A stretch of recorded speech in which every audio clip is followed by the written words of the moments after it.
Nós somos uma igreja, a Igreja Presbiteriana do Brasil, conhecida como uma igreja que tem muita cautela no sentido de quando se trata de falar sobre os dízimos, as ofertas, o cuidado quanto a esse trata. Mas também nós somos uma igreja bíblica. E por ser uma igreja bíblica, nós temos também a obrigação e o compromisso de falá-lo, visto que muitos acabam negligenciando por ignorância e devemos ter sempre em mente essa concepção do que é a palavra de Deus em todos os aspectos da nossa vida e devemos assim estar atentos. Nós, quando chegamos num certo período da vida, período do ano, período do mês, nós fazemos um levantamento e vemos como está a nossa vida, como estão as nossas finanças, como estão os nossos relacionamentos e assim por diante. E é sempre bom nós avaliarmos isso. Eu quero ler para os irmãos e ler Joel. Todo o capítulo 1 de Joel são 20 versículos. E eu quero que os irmãos atentamente observem estes versículos, a instrução e a exortação de Deus, e depois me deterei em alguns versículos apenas. Joel é um dos profetas menores. Diz assim, Joel no capítulo 1. Palavra do Senhor que foi dirigida a Joel, filho de Petuel. Ouve isto, vós velhos, e escutai todos os habitantes da terra. Aconteceu isso em vossos dias, ou dias de vossos pais. Narrai isto a vossos filhos, e vossos filhos o façam a seus filhos, e os filhos destes a outra geração. O que deixou o gafanhoto cortador, comeu o gafanhoto migrador. O que deixou o migrador, comeu o gafanhoto devorador. O que deixou o devorador, comeu o gafanhoto destruidor. Ébrios, despertai-vos e chorai. Uivai todos os que bebeis vinho, por causa do mosto, porque está ele tirado da vossa boca. Porque veio um povo contra a minha terra, poderoso e inumerável. Os seus dentes são dentes de leão, e ele tem os queixais de uma leoa. Fez de minha vide uma assolação, destroçou a minha figueira, tirou-lhe a casca, que lançou por terra, os seus sarmentos se fizeram brancos. Lamenta com a virgem que, pelo marido da sua mocidade, está cingida de pano de saco, ou seja, está viúva. Cortada está da casa do Senhor a oferta de manjares e a libação. Os sacerdotes, ministros do Senhor, estão enlutados. O campo está assolado e a terra de luto, porque o cereal está destruído. A vide se secou, as olivas se murcharam. Envergonhai-vos, lavradores, uivai, vinhateiros, sobre o trigo e sobre a cevada, porque pereceu a messe desse campo. A vide se secou, a figueira se murchou, a romeira também, e a palmeira e a macieira. Todas as árvores do campo se secaram, e já não há alegria entre os filhos dos homens. Cingi-vos de pano de saco e lamentai, sacerdotes. Uivai, ministros do altar. Vinde, ministros de meu Deus.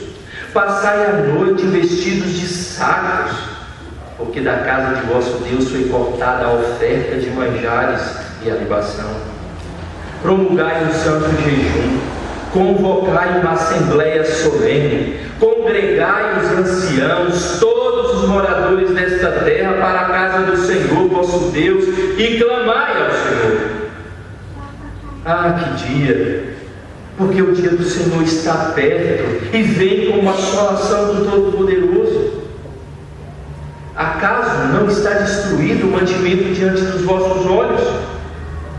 E da casa do nosso Deus a alegria e o regozijo?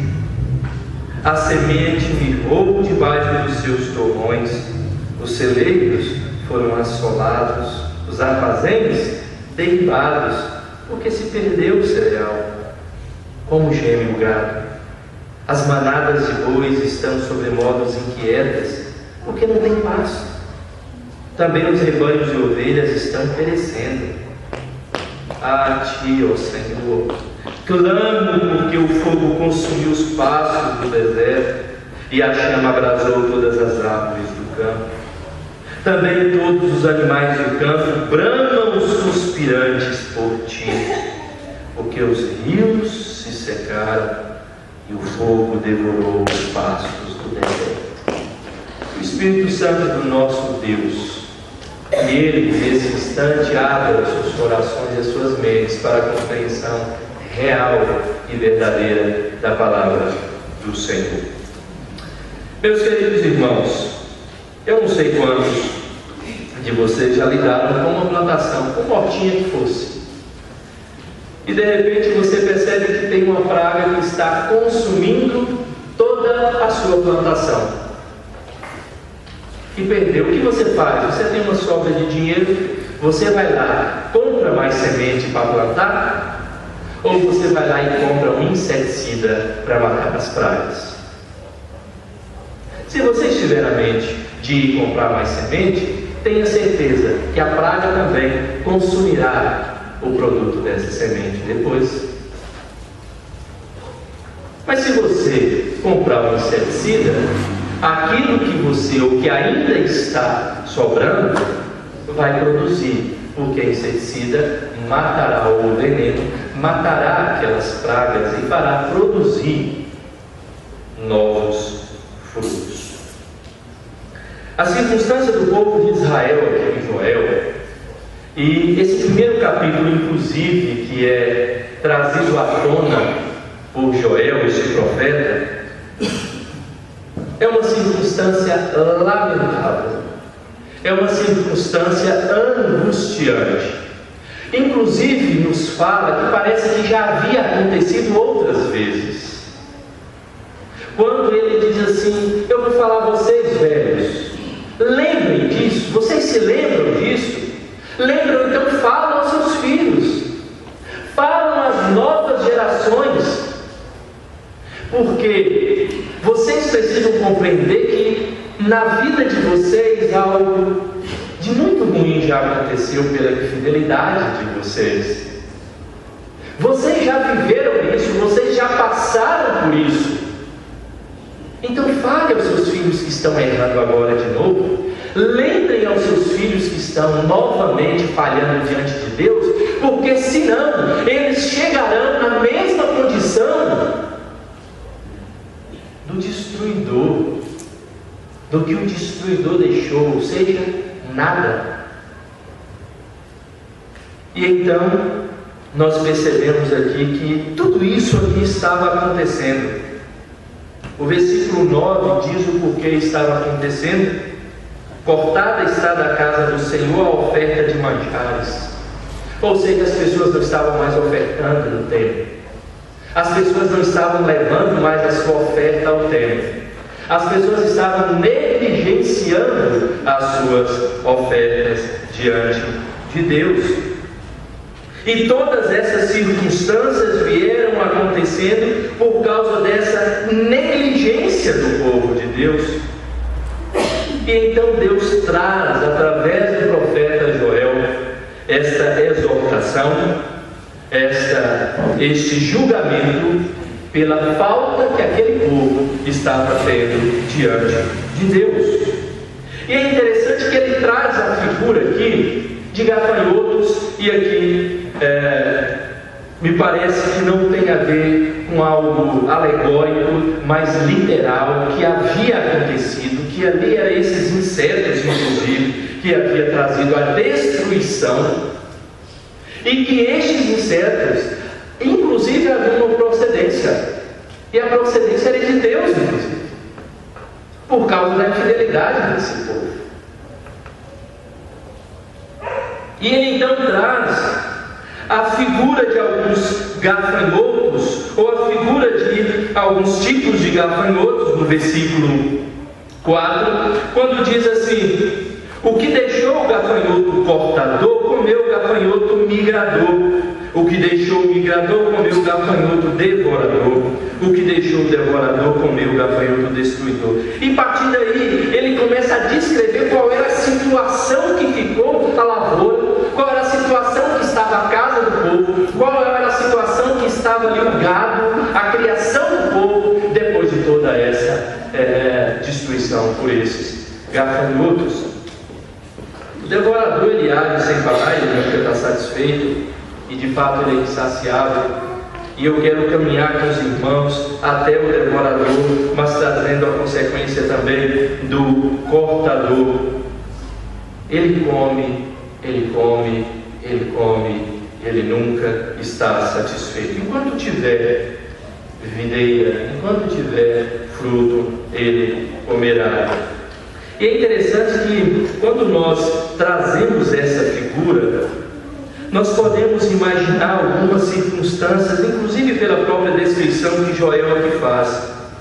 E quando nós trazemos também essas circunstâncias para as nossas vidas, para a vida espiritual do povo, para a vida do povo de Israel que estava aqui, nós podemos aprender também, e aprender com a nossa negligência. O primeiro tipo de gafanhoto que é trazido aqui é o gafanhoto cortador. Diz que esse gafanhoto ele vem assolando a videira, comendo-lhe as folhas. Não sei se vocês já viram plantações comidas por gafanhoto. Esse cortador ele come parte da folha, a folha fica comida, ele não come toda a folha. Inclusive muitos deles não comem nem os frutos, só são as folhas. E você vê toda aquela plantação com as folhas faltando pedaço. Ele corta, ele come. E ele pula para outra folha, pula para outra planta. E quer fazer o estrago não só numa planta. Ele não quer comer todas as folhas de uma planta. Ele quer comer um pouco da folha dessa planta. Ele quer comer um outro pouco da folha daquela outra planta. E quando nós trazemos essas circunstâncias para o povo de Israel, para o que trazia o sustento do povo de Israel, para aquilo que sustentava materialmente o povo de Israel, nós compreendemos um pouco. Por quê? O povo de Israel era um povo de cultura agrícola, era um povo que vivia da sua plantação, era um povo que vivia do seu gado, dos seus bois e das suas ovelhas.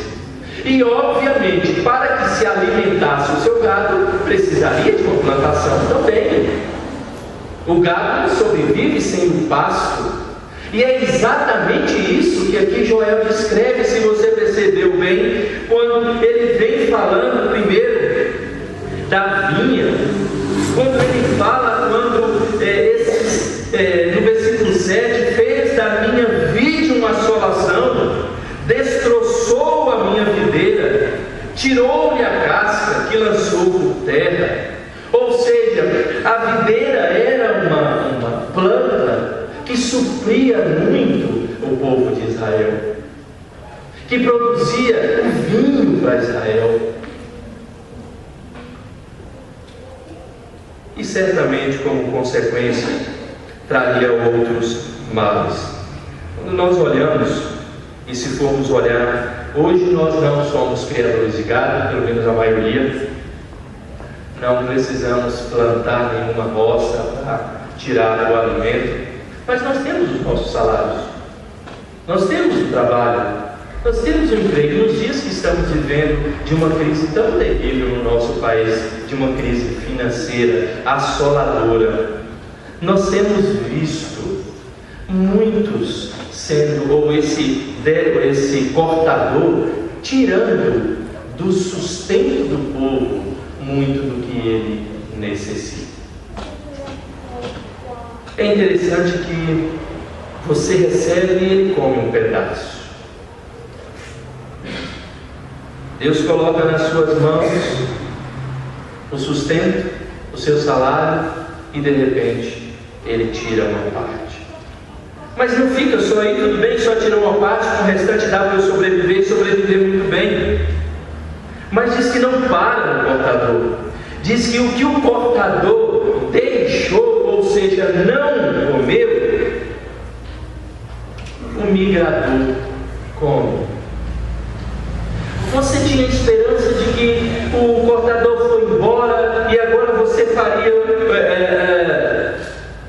sustentaria com o que ficou, mas não.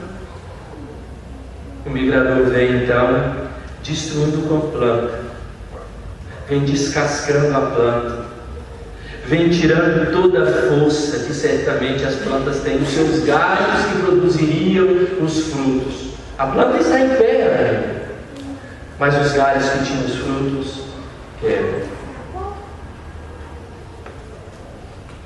E aí você pode pensar: Senhor, quais são esses galhos que muitas vezes têm sido quebrados do sustento da minha vida, ou seja, aquilo que tem produzido fruto para o meu sustento, por que tem sido tirado? Esse faz um grande estrago mais do que o cortador, esse dá certamente um grande prejuízo, mas ele não fica ali. É interessante que esse migrador, se trazemos para a nossa vida, nós podemos pensar talvez por algumas despesas inesperadas, você não imaginava. Você tinha no seu planejamento certinho: olha, isso daqui eu vou pagar tal conta, isso tal conta, isso tal conta. Aí de repente, olha, o carro vai precisar de manutenção. E agora o que eu faço?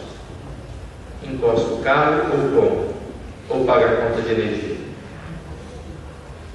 Aí você precisa comprar um remédio, ficou doente de repente, e agora compra o remédio ou compra o biscoito? Ou seja, são muitas vezes despesas que vai chegando, como eram as circunstâncias desse povo, que males maiores vinham, dificuldades maiores se aproximavam. O versículo 10 diz assim: o campo está assolado, a terra é de luto, porque o cereal está destruído, a vide secou, as oliveiras se murcharam. Aí você simplesmente diz: Senhor, e agora o que eu faço? Eu não tenho de onde tirar, perdi o emprego. Mas o pior é que não para por aí. Diz que ainda tem um devorador, e diz que o que deixou o migrador comeu o gafanhoto devorador. E nós vamos percebendo essa planta cada vez mais sendo destruída. Mas ainda ela está de pé. O devorador come todo o fruto. O devorador arranca toda a força da planta, mas a planta ainda está de pé. Você olha para a planta e você diz assim: para que serve essa planta? Ela não está produzindo nada. Para que eu quero essa planta? É assim que o devorador deixa essa planta. Talvez você tenha, e muitas vezes acontece conosco, quando não pedimos a orientação de Deus nos nossos negócios e decisões, você junta uma economia, acumula uma economia e de repente você faz um negócio errado e aquela economia de anos vai embora. Você diz: e agora, Senhor? O que eu faço? Ele devora tudo, ele lhe tira tudo, e muitos entram em desespero, como esse povo aqui estava em desespero.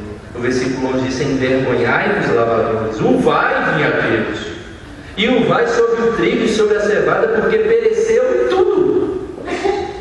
A vide secou, versículo 12, a figueira se murchou, a romeira também, a palmeira, a macieira, todas as árvores do campo secaram. Já não há alegria entre os filhos do homem, ou seja, é o desespero que sobressai. E em muitas circunstâncias, muitos se pegam nessa situação, onde você olha para um lado, olha para o outro e não vê saída. Mas não se esqueça, a árvore ainda está em pé.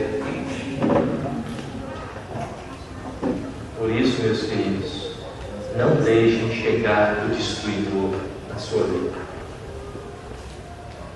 Porque diz que até aqui o devorador pode consumir todo o fruto, mas a planta está ali. Mas o destruidor nem a planta impede.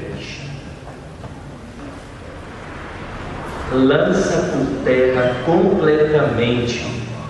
Não há como ser reerguido novamente. Joga a figueira no chão. Acaba de uma vez por todas. É a falência, é a depressão financeira, é o desespero, não tem mais de onde tirar. O profeta Joel, ele descreve essa cena tão triste, tão lamentável, mas que aconteceu na vida do povo de Israel e infelizmente tem acontecido na vida de muitos hoje ainda. Esses gafanhotos vieram exterminando tudo que poderia produzir ali a plantação, tudo que produziria riqueza ou benefício para aquele povo, esses gafanhotos tiraram.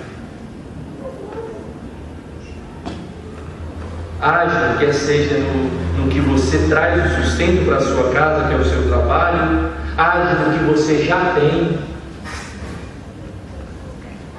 seja no comércio, seja numa empresa, seja no trabalho, seja em qualquer área, seja na sua própria casa, nos seus bens que você já possui.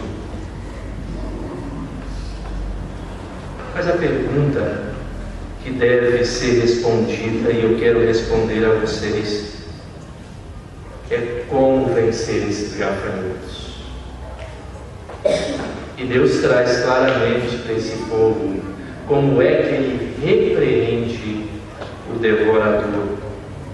Eu quero que você abra lá em Malaquias, um texto bem conhecido, um pouquinho à frente, no capítulo 3 de Malaquias, e você vai ouvir do próprio Deus. Capítulo 3,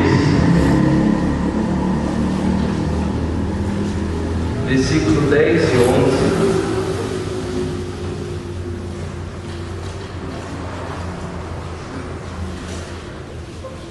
Eu quero convidar para que todos juntos possamos ler esses dois versículos. Malaquias 3, 10 e 11. Vamos lá? Trazei todos os dízimos à casa do tesouro, para que haja mantimento na minha casa. E provai-me nisto, diz o Senhor dos Exércitos, se eu não vos abrir as janelas do céu e não derramar sobre vós bênçãos sem medida. Por vossa causa repreenderei o devorador, para que não vos consuma o fruto da terra. A vossa vide no campo não será estéril, diz o Senhor dos Exércitos. Você quer repreender esses gafanhotos? Está aqui a receita.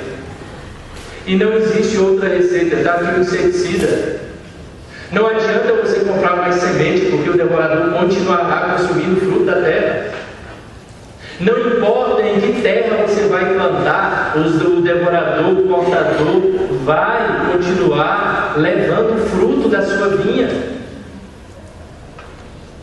Se você ainda não fez, o faça o mais rápido possível. Repreenda o devorador, e a repreensão que Deus diz aqui é através da nossa fidelidade. Por vossa causa repreenderei o devorador, para que o destruidor não chegue. E olha, meus queridos irmãos, uma verdade que, se você soubesse, se alguém chegasse para você e lhe desse uma garantia de que absolutamente em nenhum momento da sua vida você passará necessidade, assinasse um contrato, um homem bilionário dissesse: olha, eu vou te sustentar para o resto da sua vida. Não haverá meses na sua vida que você não terá o suficiente para o seu sustento. Seria bom, seria? A grande questão é que você já tem esse contrato. Você já tem essa certeza. Porque Deus já fez isso para você. Deus não deixa chegar o destruidor na sua casa. Porque Deus promete suprir cada uma das nossas necessidades. Por que então não responder a Ele com fidelidade? Me permitam os irmãos citar: mas antes mesmo de ser batizado, e desde então, eu nunca mais, nem a mim, nem a minha esposa, deixou um único mês de dizimar ao Senhor. Antes da conversão, não foi depois. Depois que o filho nasceu, eu estou repreendendo o devorador a vida dele também, porque desde quando ele nasceu, em nenhum mês eu deixei de consagrar a sua vida em uma oferta a Deus pela vida dele. Nós passamos por dificuldades, muitas vezes por negligência à palavra do Senhor. Nós não atentamos a essa palavra. O dízimo é esse instrumento que repreende o devorador e nós precisamos entender isso. Sabe por quê? O próprio Malaquias, se vocês lerem um versículo antes, que é o 9, diz que a infidelidade gera maldição. Mas a obediência gera bênção, porque Deus abre as janelas dos céus e derrama bênçãos sobre medida. O destruidor não chegará na sua casa, eu tenho garantia disso, mesmo você sendo infiel. Mas para que deixar chegar o devorador também? Para que deixar chegar o portador, o migrador e até o devorador? Não permita isso. E pode ter certeza absoluta, que a garantia do pão você tem, porque já fui moço e agora sou velho. Mas eu nunca vi um justo desamparado. E o que mais? Nem a sua. Amém. Louvado seja Deus por essa verdade. Louvado seja Deus porque Ele tem cumprido com essa promessa. Seja fiel ao Senhor e prove das grandes bênçãos que o Senhor pode derramar sobre a sua vida. E glória a Deus por essa verdade. Amém. Vamos colocar em pé, meus irmãos, e louvar ao nosso Deus com este cântico, declarando ao Senhor que Ele é fiel, declarando ao Senhor que Ele não nos desampara. É verdade que muitas vezes Ele nos ensina, e ensina com dificuldades, como ensinou o povo de Israel aqui. Velhos, atentem. Será que vocês já viveram isso? Então falem aos mais jovens, falem aos seus filhos, falem às futuras gerações, porque é ruim. Não vale a pena passar necessidade, ou você desejar algo e não poder adquirir por causa da infidelidade de vocês. Não deixe com que eles vivam essa mesma infidelidade. Uive, grite, fale, clame ao Senhor, mas principalmente clame ao Senhor para que Ele te dê um coração fiel, somente fiel a Ele.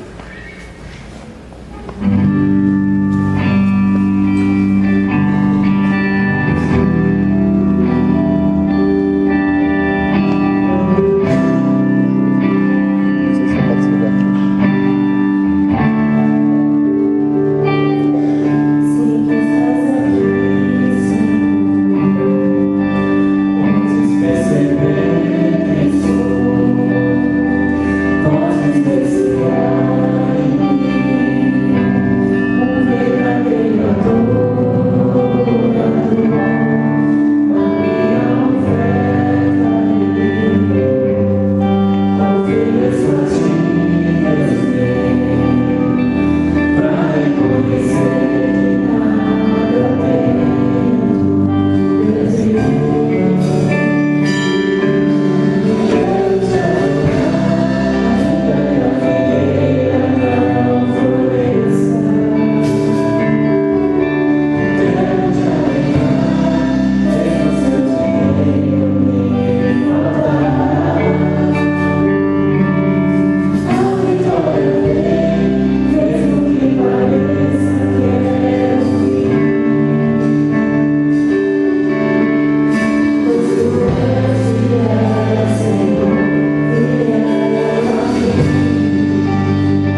queremos agradecer ao Senhor e agradecer tudo que o Senhor já tem feito nas nossas vidas. Principalmente, Pai, o sustento material que o Senhor tem nos dado, porque tudo isso certamente é prova da Tua fidelidade. Ó Deus, porque se dependesse de nós seríamos completamente destruídos, nós seríamos completamente aniquilados, nada pararia nas nossas mãos, seria como um saquetel furado, por mais que nós colocássemos, estaria vazio. Mas o Senhor, pela Tua graça, pela Tua misericórdia, pela Tua fidelidade, tem dado ao coração do Seu povo a instrução da Tua palavra e como nós devemos viver diante do Senhor, para que nós possamos desfrutar das bênçãos vindas dos céus. Ó Deus, Tu prometes a cada um de nós o sustento e a provisão das nossas necessidades, mas também nós cremos que o Senhor promete bênçãos incontáveis sobre as nossas vidas. Na Tua palavra, as Tuas promessas, que podemos desfrutar do melhor desta terra, porque muitas vezes, Senhor, não desfrutamos por causa da infidelidade dos nossos corações.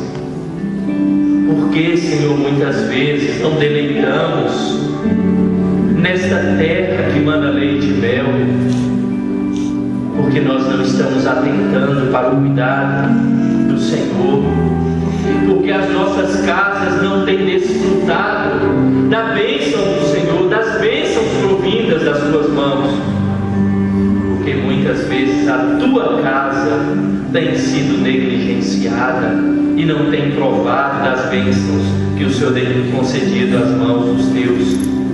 Ó Deus, não deixe que nenhuma circunstância, a mais adversa que seja, tire a fidelidade do nosso coração, porque são nessas circunstâncias é que o Senhor tem nos provado, são nessas circunstâncias é que o Senhor tem nos alertado a mantermos sempre fiéis e firmes. Sabemos, Senhor, que muitos dos Teus filhos têm enfrentado circunstâncias adversas, sim, mas que em nenhum momento das suas vidas e dessas circunstâncias eles deixem de lado a Tua fidelidade com tudo aquilo que o Senhor tem colocado nas Suas mãos. Ó Deus, nós sabemos que Tu és fiel a cada um de nós, Tu és fiel ao Teu povo, mas, ó Senhor, incomode aqueles corações que são infiéis.